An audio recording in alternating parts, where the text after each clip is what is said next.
Everyone, how are you all? I hope you are good and fine. तो बच्चों states of matter chapter start हो गया है। जैसे कि लास्ट लेक्चर में हम लोगों ने कुछ बेसिक सीखा हुआ था, मैंने कुछ पैरामीटर्स आप लोगों को बोला था and also we have learned some basics of the graphs. तो बच्चों today we will start from the gas laws and the first gas law is Charles law. तो आपने शायद इसके बारे में पहले कभी ना कभी पढ़ा होगा, तो अगर नहीं पढ़ा है तो we will learn it. The first is Charles law.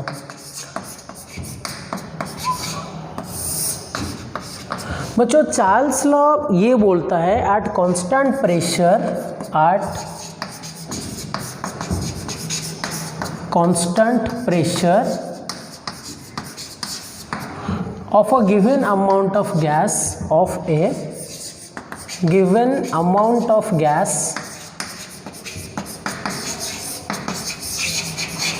at constant pressure of a given amount gas, volume is directly proportional to temperature in Kelvin.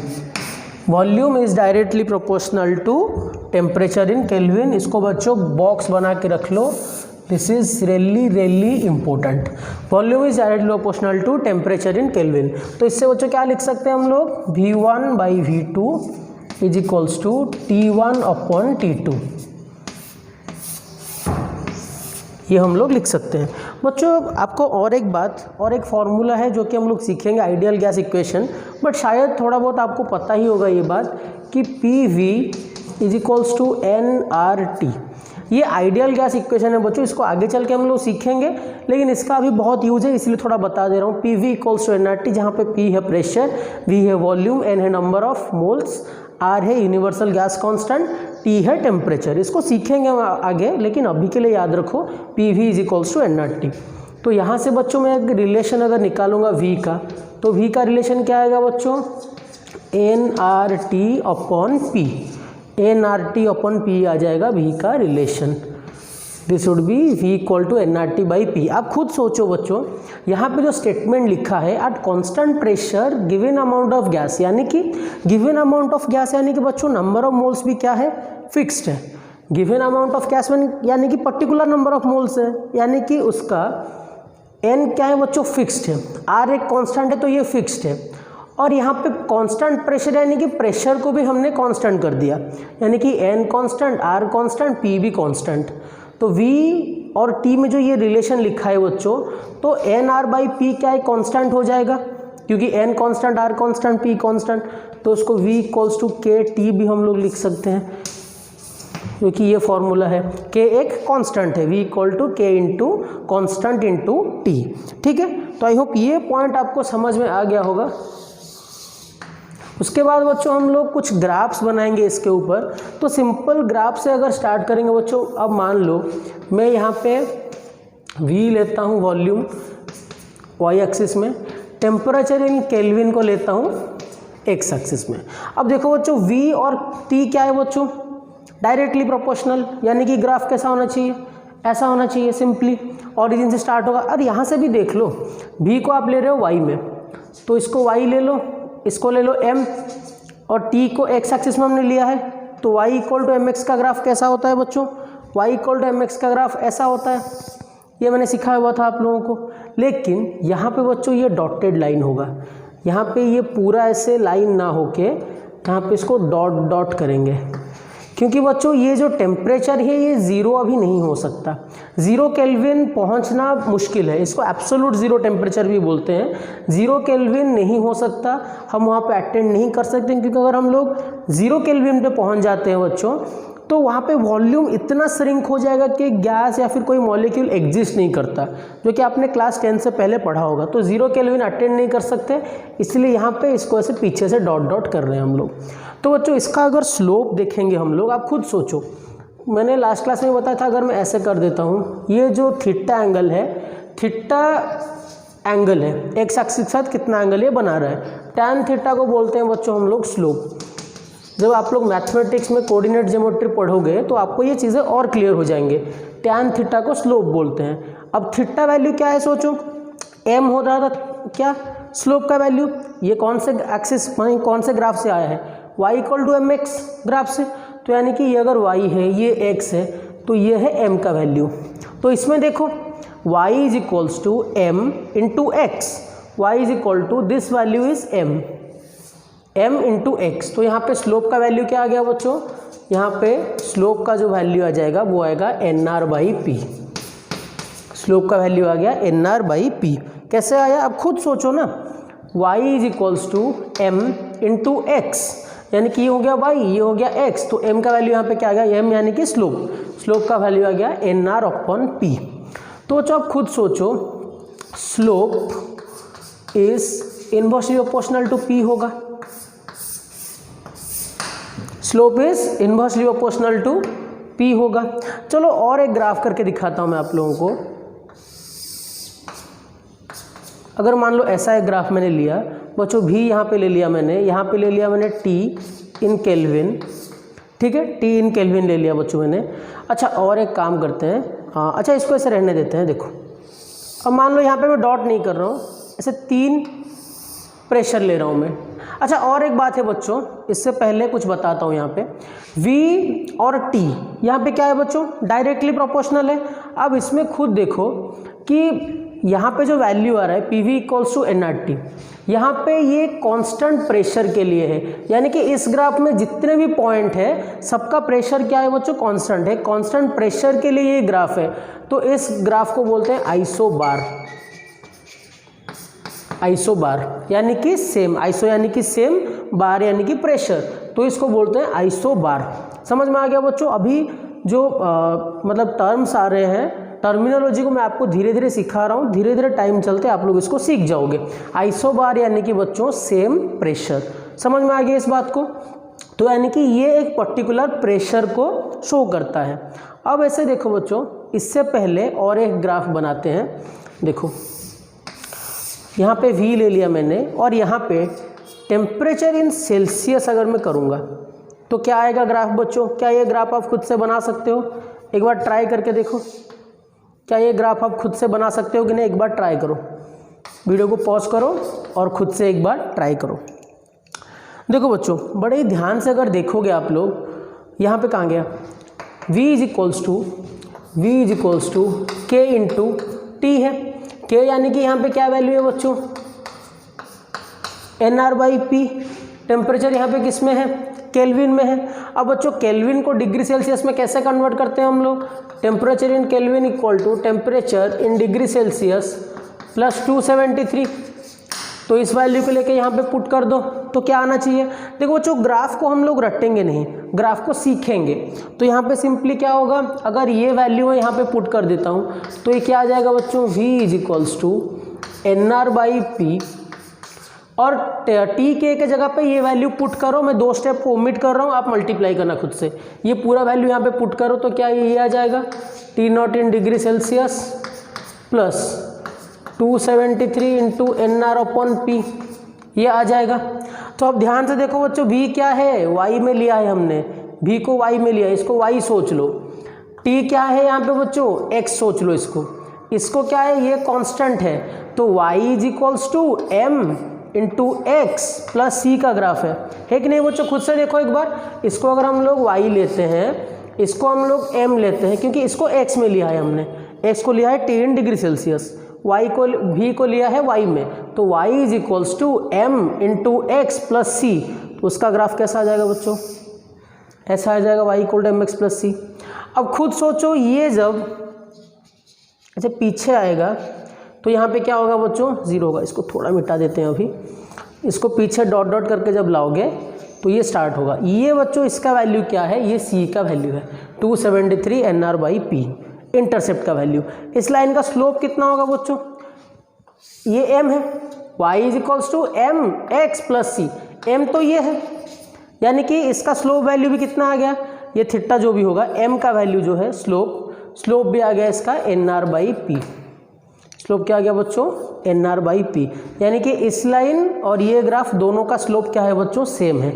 Slope क्या है बच्चों, सेम है। और ये जो टेम्परेचर है, this temperature is -273 degree Celsius. यहाँ पे बच्चों वॉल्यूम का वैल्यू क्या हो जाएगा, 0 हो जाएगा। आपने कभी भी सुना है कोई गैस का, कोई मॉलिक्यूल, कोई सब्सटेंस का वॉल्यूम 0 हो जाता है? तो 273 डिग्री सेल्सियस या फिर 0 degree kelvin minus 273 degree Celsius और 0 केल्विन, इस टेम्परेचर पे वॉल्यूम को हम लोग नॉर्मली 0 मान लेते हैं, जो कि पहुंचना मुश्किल है। हाइपोथेटिकल सिचुएशन बोलते हैं उसको। क्या सिचुएशन बोलते हैं बच्चों? Hypothetical situation. हाइपोथेटिकल सिचुएशन, ठीक है बच्चों। हाइपोथेटिकल सिचुएशन यानी कि इमेजिनरी सिचुएशन, जहाँ पे वॉल्यूम, कोई भी सब्सटेंस, कोई भी एलिमेंट, कोई भी सॉलिड ले लो, कुछ भी चीज़ हो जाए, सब्सटेंस कोई भी मैटर ले लो, वॉल्यूम 0 हम लोग नहीं मानते, इसलिए इसको डॉट लाइन कर रहे हैं। और यहाँ से लाइन स्टार्ट हुआ है क्योंकि ये y = mx + c फॉर्म में है, ये y = mx टाइप का ग्राफ फॉर्म में है। तो आई होप आपको समझ में आ गया होगा। Temperature in kelvin versus v का graph, temperature in Celsius versus v का ग्राफ, दोनों कन्फ्यूज़ करने के लिए आपको काफ़ी है। और इसके रिलेटेड क्वेश्चन बच्चों, ग्राफ के रिलेटेड क्वेश्चन आ जाते हैं। मैं इतना ग्राफ आपको प्रैक्टिस करवाऊंगा, रटने की ज़रूरत नहीं है, इतना ग्राफ प्रैक्टिस करवाऊंगा कि बच्चों ग्राफ रिलेटेड कोई भी क्वेश्चन जेईई या फिर नीट में आ जाए ना तो आप लोग डरोगे नहीं। तो अभी हमने v versus temperature in kelvin, v versus temperature in degree Celsius पे ग्राफ बनाया। इस ग्राफ के वैल्यू को देखते हैं बच्चों। अब खुद सोचो बच्चों, v वर्सेस टेम्परेचर के जो ग्राफ है ये एक पर्टिकुलर प्रेशर को शो करता है, क्योंकि यार कांस्टेंट प्रेशर ये फॉर्मूला हमने लिखा है। तो इस वाले ग्राफ में कुछ सीखते हैं इंटरेस्टिंग, देखना इसमें क्या है।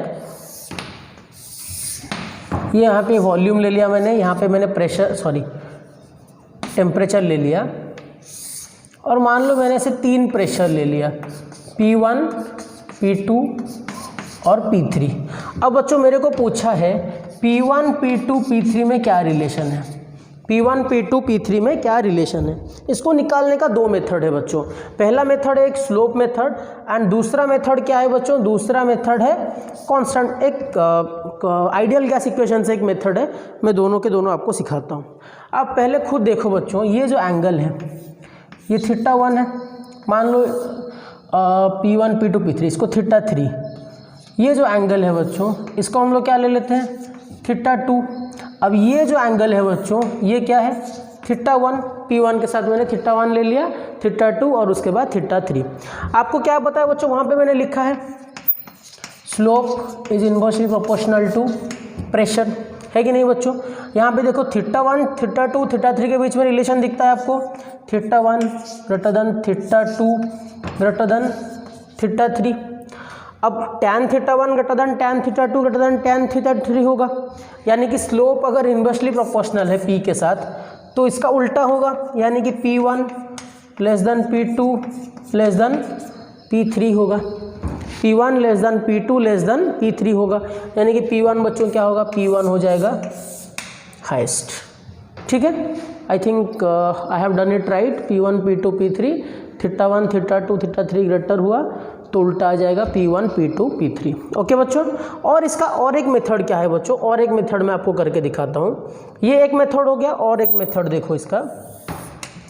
अब मान लो मैंने इसे 3 ले लिया, फिर से ऐसे लिया था मैंने P1, P2, this is P3। Okay, और यहाँ पे बच्चों मैंने ले लिया वॉल्यूम, यहाँ पे ले लिया मैंने बच्चों टेम्परेचर।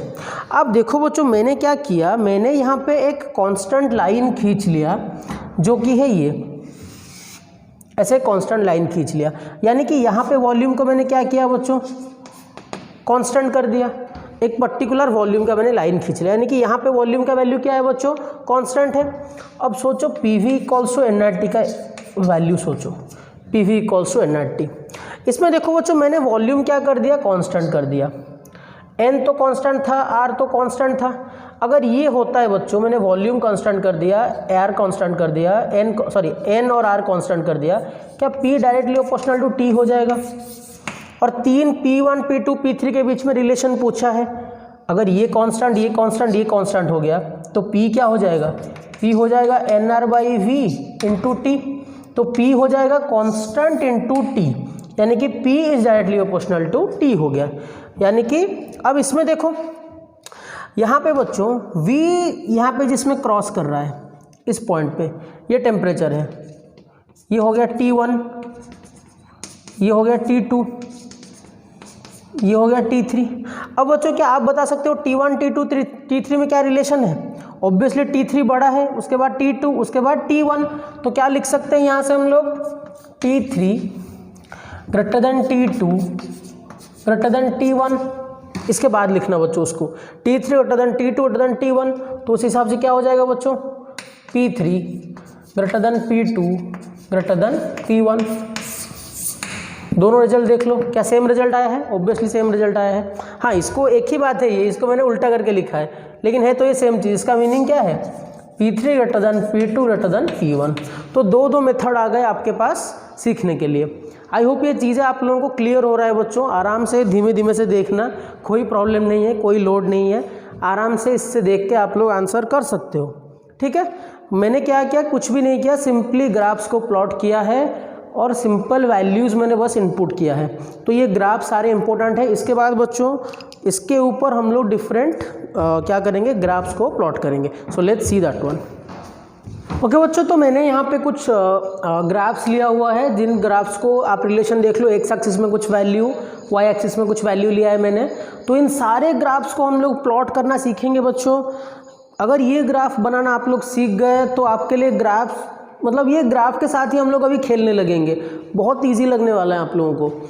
और ये स्पेशली चार्ल्स लॉ के रिलेटेड हम लोग जहाँ पे कांस्टेंट प्रेशर के हिसाब से देख रहे हैं हम लोग, तो ग्राफ करना सीखेंगे। इसमें कोई लोड नहीं है, बहुत इजी लगने वाला है आपको। ठीक है, तो चलिए स्टार्ट करते हैं। देखो बच्चों, V/T और T के बीच में ग्राफ करना है। आई होप जो लास्ट क्लास में मैंने आप लोगों को ग्राफ्स के बारे में बताया था उसका थोड़ा सा आपका नॉलेज और या फिर आपका माइंड में हो वो, तो फिर ये बहुत ईजी लगने वाला है। तो V/T और T के बीच में ग्राफ करेंगे। तो पहले क्या करो बच्चों, देखो हमें क्या पता है, V/T इक्वल टू कॉन्स्टेंट या फिर V is equals to K into t, constant into T.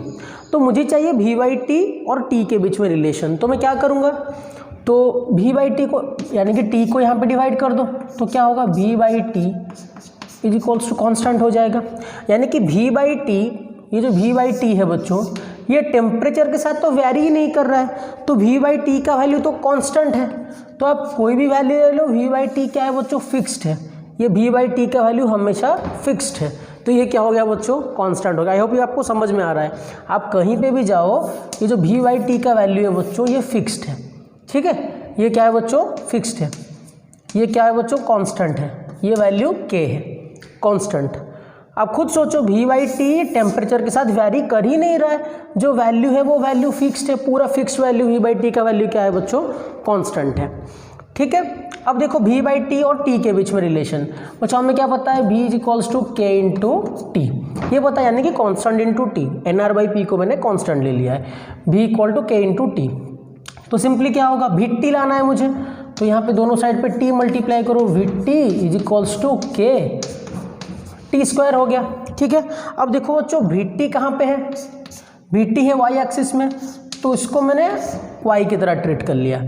y is equals to K into t कहाँ पे है? x एक्सिस में, तो ये हो गया x स्क्वायर। समझ में आ रहा है? देखो VT कहाँ पे है? y एक्सिस पे, K को K रखा मैंने, T कहाँ पे है? x एक्सिस में, तो T की जगह पे x पुट कर दिया। तो ये ग्राफ किस तरह का दिख रहा है? y is equal to k x square, यानी कि y is equal to a x square type. याद है y is equal to a x square का वैल्यू? तो इस तरह का होगा, थोड़ा सा और ऐसे होगा, बट ठीक, y इक्वल टू ए के एक्स स्क्वायर। क्लियर है बात? ओके। देखो बच्चों, उसके बाद VT और T स्क्वायर के बीच में रिलेशन निकालना है। ये रिलेशन को फिर से देखो, V इज इक्वल्स टू के टी। अब बच्चों VT इज इक्वल्स टू के टी स्क्वायर। VT कहाँ पे है? y एक्सिस में, तो मैंने यहाँ पे y एक्सिस पे लिख लिया, K को K रहने दिया। अब T स्क्वायर है x एक्सिस में, यहाँ पे T था x एक्सिस में, तो मैंने यहाँ पे T की जगह पे x लगाया। लेकिन यहाँ पे T स्क्वायर के जगह पे क्या करेंगे बच्चों? x लगाएंगे, क्योंकि x एक्सिस में T स्क्वायर है। तो y is equal to k x, यानी कि y is equal to M x. K यानी कि कांस्टेंट है, y equal to k x, यानी कि यहाँ पे होगा y equal to M x type का ग्राफ। तो ये हो गया VT वर्सेस T स्क्वायर का graph. y is equals to M x का ग्राफ, ओरिजिन दे के पास करेगा। y is equals to M x का ग्राफ है। आई होप बच्चों ये आपको इजी लग रहा होगा। अभी v और 1/t के बीच में रिलेशन निकालते हैं। 1 सेकेंड। v और 1/t के बीच में रिलेशन निकालेंगे। देखो बच्चों फिर से क्या करेंगे, v is equals to k into t, यानी कि मुझे तो v मिल गया एक साइड पे। 1/t कैसे लाएंगे, देखो क्या मैं इसको ऐसे लिख सकता हूँ k डिवाइडेड बाई 1/t, ये t फिर से ऊपर जाएगा, kt की जगह पे k डिवाइड बाई 1/t लिख सकता हूँ मैं, तो v is equals to k into 1/t। यानी कि बच्चों क्या मैं ये लिख सकता हूँ v और 1/t इन्वर्सली प्रोपोर्शनल हो जाएंगे, तो y, इसको मैंने y ले लिया, y is inversely proportional to x, तो ग्राफ कैसा होगा बच्चों, ऐसा होगा। याद आ रहा है? अब खुद देखो मैंने क्या किया, t के बदले में डिवाइड बाई 1/t लिखा, तो इसको मैंने x पे लिया, y पे लिया है, y is inversely proportional to x है, क्योंकि 1/2 जितना बढ़ेगा भी उतना कम होगा, यहाँ पे रिलेशन मिल रहा है हमको, तो y is inversely proportional to x का ग्राफ कैसा है बच्चों, ऐसा है। तो आई होप ये आपको समझ में आ गया होगा, ठीक है। अब देखो बच्चों कौन से स्टार्ट करें, यहाँ से स्टार्ट करते हैं, log v और log t के बीच में ग्राफ है। तो बच्चों पहले क्या करेंगे, आई होप कि थोड़ा थोड़ा आपको log के बारे में कुछ पता होगा, नहीं पता होगा तो थोड़ा बता देता हूँ आपको यहाँ पे, फिर आप लोग मैथमेटिक्स में सीखोगे।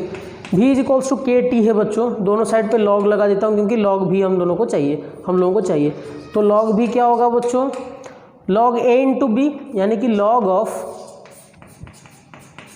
के टी होगा। log एफ बी का वैल्यू क्या होता है बच्चों, log a plus log b, ये फॉर्मूला याद रखना, log एफ बी का फॉर्मूला होता है log a plus log b, तो ये हो जाएगा log k plus log t।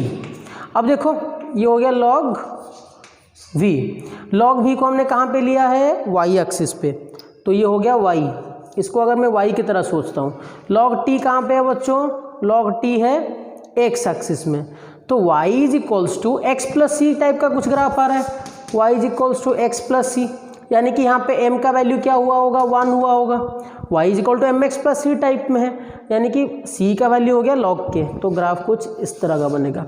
ये जो वैल्यू होगा बच्चों स्लोप का, सॉरी इंटरसेप्ट का, ये होगा log k, और यहाँ पे स्लोप का वैल्यू क्या है बच्चों, स्लोप का वैल्यू है 1, स्लोप का वैल्यू क्या है बच्चों, 1 है।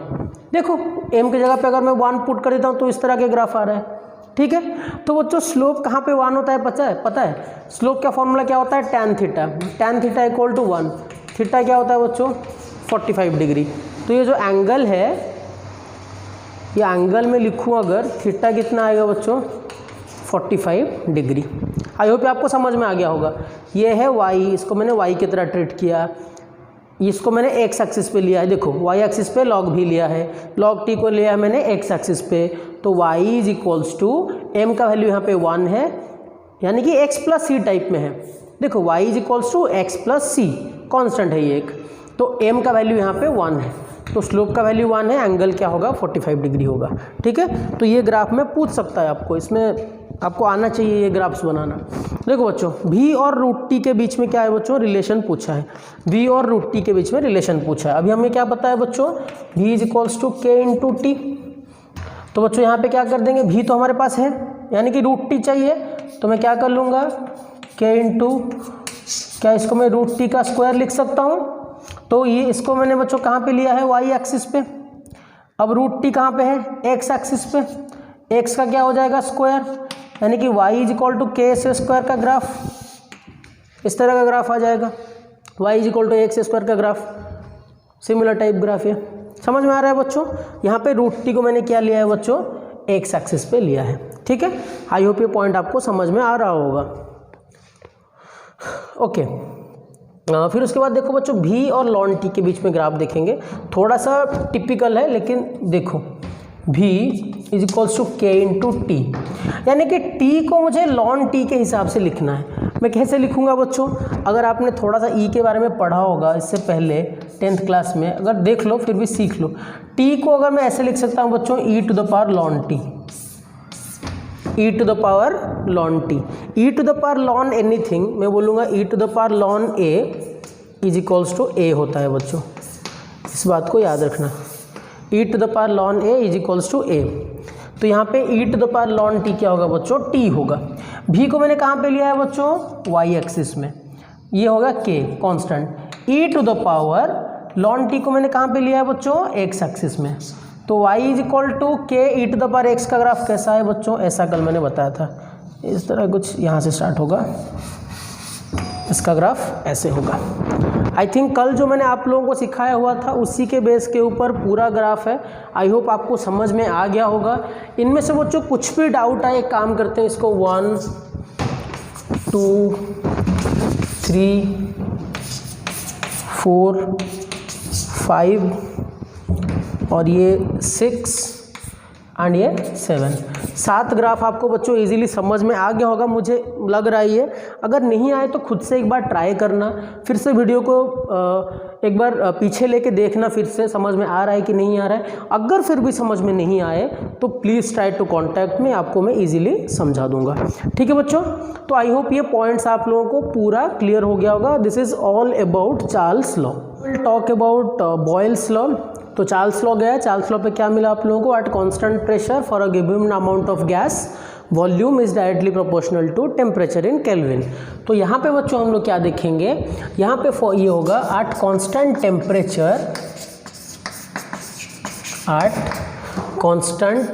Temperature for a given amount of gas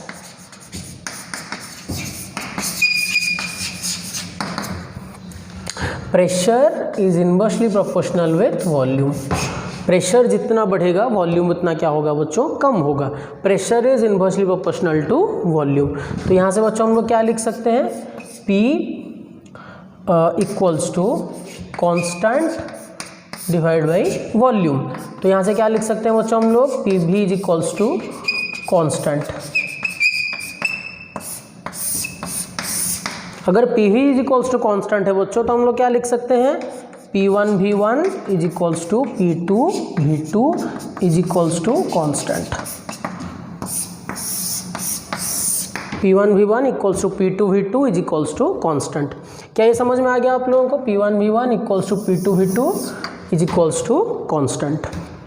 अब खुद सोचो, मैं मान लो यहाँ पे एक कंटेनर ले रहा हूँ, यहाँ पे ऐसे ऊपर से एक पिस्टन लगाया हुआ है मैंने, यहाँ पे कुछ वॉल्यूम है। तो बच्चों मैं यहाँ पे क्या कर रहा हूँ, ऐसे प्रेशर बढ़ा रहा हूँ तो वॉल्यूम क्या होगा, कम होगा। मैं अगर यहाँ पे ऐसे प्रेशर नीचे इसको पुश कर रहा हूँ तो प्रेशर जैसे ही बढ़ाऊंगा वॉल्यूम यहाँ पे क्या होगा, कम होगा। जैसे इसको उठाऊंगा, प्रेशर जैसे ही रिलीज़ करूँगा तो वॉल्यूम क्या होगा बच्चों, इंक्रीज़ करेगा। छोटा सा एग्जाम्पल था समझाने के लिए। देखो बच्चों, P अगर इन्वर्सली प्रोपोर्शनल टू V है तो अगर मैं बच्चों P और V के बीच में ग्राफ बनाऊँ, Y is inversely proportional to X का ग्राफ कैसा होता है बच्चों, ऐसा होता है। P is inversely proportional to V, ये हो जाएगा ग्राफ बच्चों। और देखो ये कांस्टेंट टेम्परेचर पे होता है बच्चों, तो इस ग्राफ को बोलते हैं आइसोथर्म। चार्ल्स लॉ के केस में कांस्टेंट प्रेशर में हो रहा था तो उसको बोल रहे थे आइसोबार, यानी कि जहाँ पे प्रेशर कांस्टेंट हो। आइसो मीन सेम, प्रेशर यानी कि बार, वहाँ पे लिख रहे थे हम लोग मेंशन करने के लिए। यहाँ पे आइसोथर्म यानी कि आइसो यानी कि सेम, थर्म यानी कि टेम्परेचर, इस ग्राफ को बोलते हैं बच्चों आइसोथर्म। अब खुद सोचो, गैस आइडल गैस के हिसाब से PV is equals to nRT है।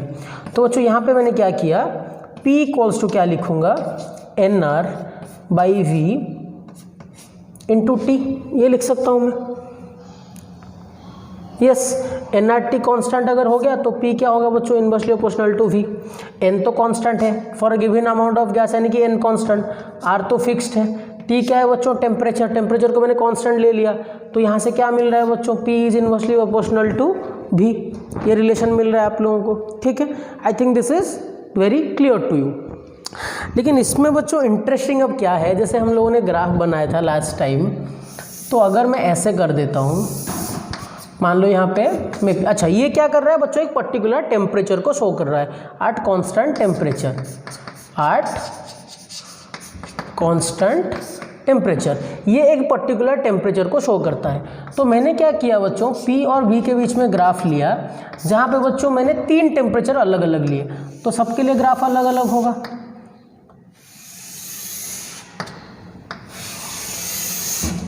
तो मान लो इसको मैंने T1 ले लिया, इसको मैं ले लूँ T2, इसको ले लेता हूँ T3। तो बच्चों अभी आप लोग स्लोप मेथड से कर नहीं सकते। आप अगर यहाँ से एंगल कैसे बनाओगे, कोई भी कर्व का बच्चों, कोई भी कर्व का जब हम लोग स्लोप लेते हैं, आप लोग क्लास 12 मैथमेटिक्स में पढ़ोगे, लाइन का स्लोप तो ठीक था, कर्व का स्लोप बच्चों dp/dt डेरिवेटिव फॉर्म में आता है, तो इसको भूल ही जाओ, इसको लिखना मत। ये उसी फॉर्म में आता है, line of the slope, tangent of the slope, ये पढ़ोगे बाद में आप लोग, तो इसको थोड़ा भूल जाते हैं अभी। तो यहाँ पे स्लोप मेथड काम नहीं करने वाला है। यहाँ पे क्या करेंगे बच्चों, हम लोग आइडियल गैस मेथड यूज़ करेंगे। तो आइडियल गैस मेथड अगर हम लोग यूज़ करेंगे तो क्या होगा, अब खुद देखो, ये क्या है बच्चों, वाई एक्सिस में प्रेशर का ग्राफ है, तो मैं यहाँ पे एक कांस्टेंट प्रेशर का लाइन खींच देता हूँ। अब देखो इक्वेशन क्या है, PV = nRT, ideal gas equation. यहाँ पे मैंने क्या किया बच्चों, प्रेशर को कर दिया कांस्टेंट, यहाँ पे कांस्टेंट प्रेशर ले लिया मैंने, कांस्टेंट प्रेशर, एक प्रेशर का लाइन खींच लिया। यानी कि तीनों लाइन पे जो पॉइंट्स है बच्चों, तीनों कर्व के ऊपर पॉइंट, ये प्रेशर जहाँ पे यहाँ पे वही, यहाँ पे भी वही, कांस्टेंट प्रेशर का लाइन खींच लिया। अब देखो बच्चों वॉल्यूम चेक करना है मुझे, n तो कांस्टेंट है, r कांस्टेंट है, ठीक है, T1 T2 T3 वेरिएबल लिया है हमने, और यहाँ पे देखो ये होगा V1, ये होगा V1, क्योंकि इस पॉइंट से मैंने खींच दिया, ये एक्स एक्सिस पे V है। ये क्या होगा बच्चों, V2, ये क्या होगा बच्चों, V3। अब देखो बच्चों PV = nRT में P कांस्टेंट है, N कांस्टेंट है, R कांस्टेंट है, तो यहाँ से क्या रिलेशन मिलेगा, V is directly proportional to T, V is directly proportional to T। अब V1 V2 V3 में आप देखो कौन सा बड़ा होगा, ये जो लेंथ है V3 ये बड़ा होगा, उसके बाद V2 होगा, उसके बाद क्या होगा बच्चों, V1। तो V3 > V2 > क्या होगा बच्चों, V1 होगा, और V is directly proportional to T मिला हमें, तो यहाँ से क्या मिल जाएगा बच्चों, T3 > T2 > T1। ये ग्राफ बच्चों और ये रिलेशन डायरेक्ट पूछ लेता है, तो इसलिए ये बहुत इंपॉर्टेंट है, T3 > T2 > T1। I hope ये आपको समझ में आ गया होगा, ये ग्राफ बहुत बहुत इंपॉर्टेंट है। तो बच्चों जैसे ही हमने चार्ल्स लॉ में देखा था कुछ ग्राफ्स के बारे में, so now let's see some graphs in Boyle's law. तो बच्चों आई होप आप खुद से एक बार ट्राई करो, और बच्चों ये ग्राफ्स अगर एक बार हो गए ना, तो ग्राफ्स रिलेटेड कोई भी क्वेश्चन आए आप लोग डरोगे नहीं। और चार्ल्स लॉ, बॉयल्स लॉ और गै-लुसाक्स लॉ एंड एवोगाड्रोस लॉ, इसके ऊपर ग्राफ्स बहुत बार पूछे जाते हैं। बहुत इंपॉर्टेंट चैप्टर है स्टेट्स ऑफ मैटर। इस बार JEE एडवांस के एग्ज़ाम में एक डायरेक्ट क्वेश्चन आया था स्टेट्स ऑफ मैटर चैप्टर से, एंड नीट में तो रिपीटेडली क्वेश्चन पूछे ही जा रहे हैं, तो इसलिए बहुत इंपॉर्टेंट है, इसको ध्यान से देखना। चलो स्टार्ट करते हैं। देखो बच्चों हमें क्या पता है बच्चों, PV = कांस्टेंट। PV = अगर कांस्टेंट है तो क्या वो P के ऊपर डिपेंड करेगा, नहीं करेगा, तो PV का वैल्यू ही कांस्टेंट है, तो PV P के हिसाब से चेंज नहीं हो रहा है, क्योंकि P चेंज होगा तो उसके हिसाब से V भी चेंज हो जाएगा। कैसे भी करो PV का वैल्यू क्या आ रहा है बच्चों, कांस्टेंट आ रहा है, वो किसके ऊपर डिपेंड नहीं कर रहा है, तो PV क्या हो गया बच्चों, कांस्टेंट। P और 1/V के बीच में रिलेशन देखते हैं। देखो बच्चों PV = क्या, कांस्टेंट ले लिया मैंने, तो अब इसको क्या लिखूंगा, P तो मेरे पास है, तो क्या मैं इसको ये लिख सकता हूँ, P ऐसे करते हैं, P = K/V, P = K/V, यानी कि P = K × 1/V, P = K × 1/V। तो ये हो गया Y, क्योंकि P को हमने लिया है Y एक्सिस में, K तो K रहा, यानी कि स्लोप वैल्यू है, समझ लो। 1/V को बच्चों हमने लिया है X एक्सिस में, 1/V X एक्सिस में प्रेजेंट है, तो 1/V की जगह पे मैंने X लिख लिया। अब सोचो Y = mx का ग्राफ है, तो बच्चों कैसा हुआ होगा, इस तरह का, Y = mx, और यहाँ पे थोड़ा इस तरह का लाइन होगा, Y = mx का ग्राफ, ठीक है। I hope this is clear to you, Y = mx type graph. अब P/V 1/V में चेक करना है। देखो PV =